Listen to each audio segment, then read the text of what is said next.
Hello everyone, Olivia here and I'm back with another video for Libra. So if you have Sun, Moon, Venus, Rising, and even Saturn in Libra, this video might be for you.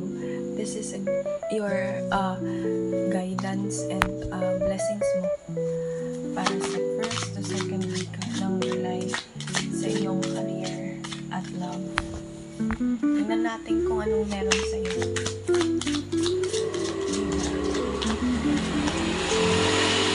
Pasensya na po sa mga ingay. Hindi ko po makontrol ito, pero I hope na ang video ay loud and clear. And before we proceed, I would like to say thank you sa mga new subscribers, followers ng ating social media accounts. I truly appreciate you guys. Continue nyo lang yung support and don't forget to comment anything kung maka-resonate or helpful sa yung video na ito. So yeah, let's dive in.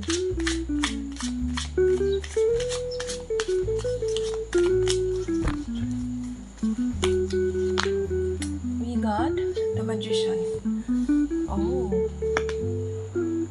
the Hierophant, Knight of Pentacles,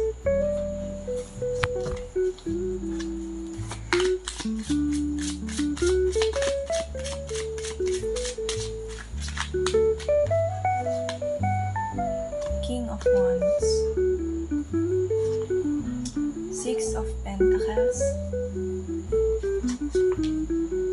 Ace of Swords. I heard alignment. What else for Libra?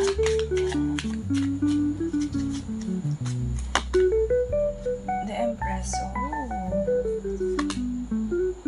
Six of Wands. And for your final card, we get Nine of Wands. Okay. Again, this is for the sign of Libra. So, ang message and guidance for you, Libra, sa iyong love and career for first to second week ng July is here na. Ang una ko nakita, bukod sa word na alignment na narinig ko while nagsha-shuffle ng cards, there is a completion here. Or maybe an answered prayer kasi may nakatitig yung mata ko sa Magician. Maybe this first to second week ng July ay makakaramdam ka na nagkaroon ka ng answered prayers. There's also clarity coming in and for some of you naman, meron kayong kinut off or ika-cut off na person that totally na-distract yung peace nyo because of this person. I also heard the word completion. So, merong nagtapos na energy, nagtapos as in graduation, nagtapos na connection, or you completely cut it off kasi masyado na siyang nagkakaroon ng imbalance energy as we look at Six of Pentacles. Nagkaroon ng imbalance energy. And, meron ako nakikita dito. For some of you naman, you are taking care of yourself more. Mas magpo-focus ka sa sarili mo, sa self-care mo. For some of you here, if you're pregnant, I can see there is a happy delivery dito when it comes to that. Meron din ako nakikitang paparating na emotionally mature na person. But then again, you are trying to balance out kung ang person na ito ay pasok ba for you as a romantic partner. For some of you here, if you are someone na into spirituality, and I can see in my head yung Page of Swords. For some of you here, nasa in front ng social media, in the public eye, meron akong mas magi-increase pa na attention dito. For some of you here, you are creating something na related sa arts na pwedeng mag-increase ng inyong kaperahan. But for some of you here, you need to cut off this illusions of I'll start when I'm ready. I'll start when I'm ready. You'll start even though you're not ready. Ayun. And I can also see here there's because merong two kinds ng horses dito, which is the first one from Knight of Pentacles. Second is Six of Wands.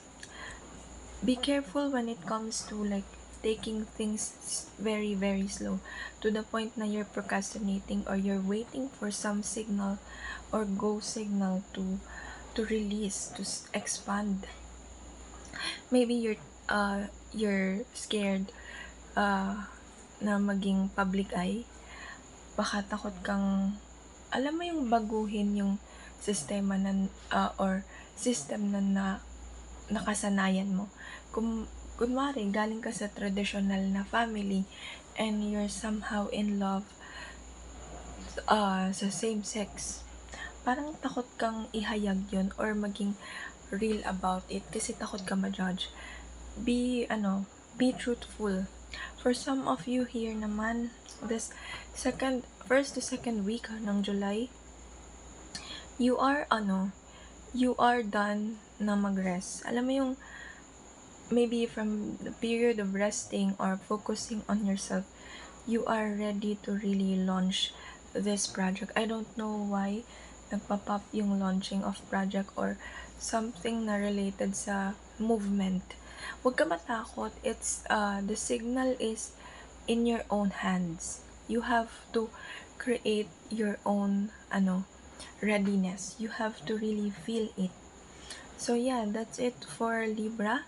If naka-resonate ka, don't forget to subscribe and comment anything. And thank you so much. See you sa next reading. Bye!